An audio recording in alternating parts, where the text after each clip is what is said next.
It started with laughter. Not mine, theirs. The sound echoed in my head long after the call ended. My wife's voice, her sisters joining in, the shrill chorus of amusement when she told me my train was mysteriously canceled. They thought it was clever, a harmless prank. Leave me stranded at a station 2 hours from home, watch me stumble back late, cold, and humiliated. They imagined I'd laugh it off, like always. But something shifted inside me that night, a stillness, a silence that settled in my bones.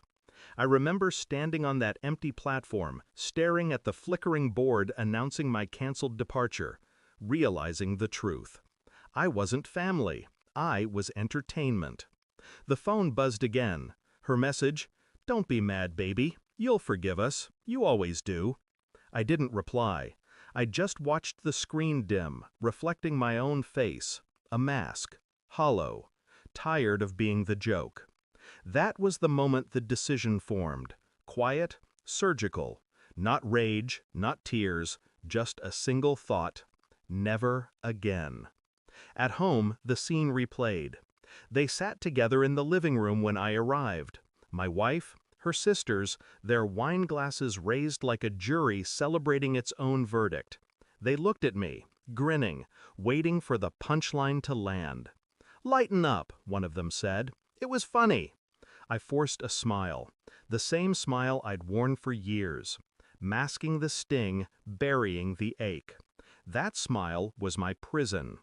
Inside, though, the realization sharpened. This wasn't about one prank. It never had been. It was the dinners where I paid the bill while they mocked my habits. The trips where I funded their luxuries while they rolled their eyes at my caution. The way my wife, my partner, chose their approval over my dignity. Betrayal doesn't always come dressed as an affair. Sometimes it wears a smile. Sometimes it laughs. That night when she leaned against me whispering, "You're not mad, right?" I kissed her forehead and said nothing. My silence was not forgiveness. It was calculation. The plan required no drama, no raised voices, just precision. I began with the accounts. She never checked them. She assumed money simply flowed, endless and obedient, like water from a tap. But I had built every stream, every reservoir. I knew where to turn the valves. One by one, I closed them.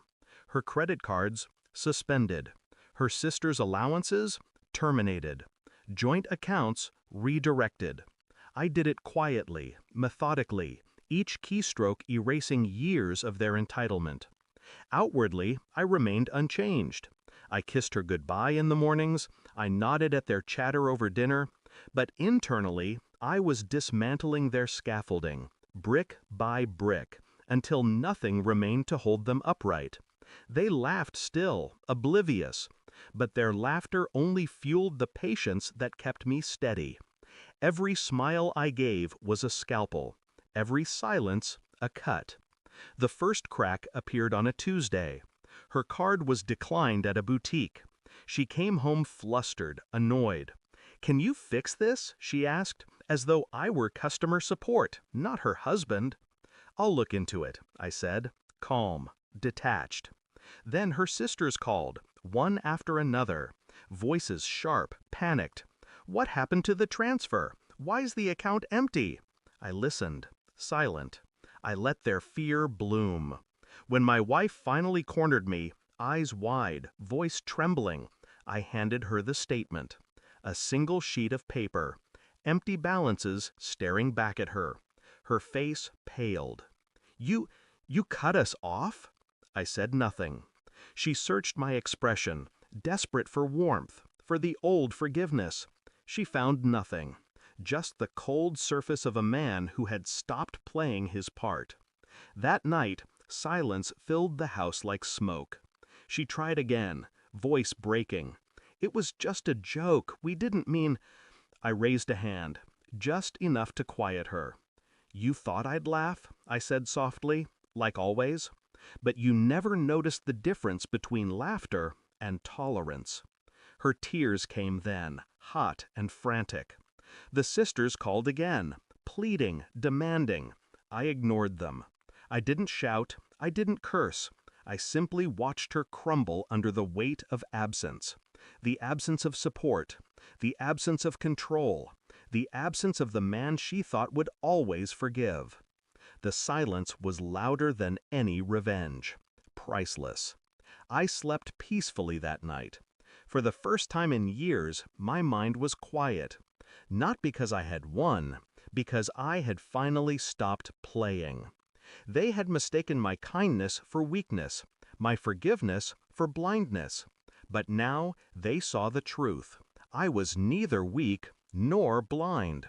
I had simply chosen the wrong moment to open my eyes. And once open, they would never close again. I didn't need their apologies. I didn't need their regret. All I needed was this silence. The sound of power shifting. The sound of laughter dying in their throats. And in that silence, I found the only answer I ever needed. Never again. Thanks for watching. Don't forget to like, share, and comment. Subscribe now to Cheating Stories Insight World for more amazing stories.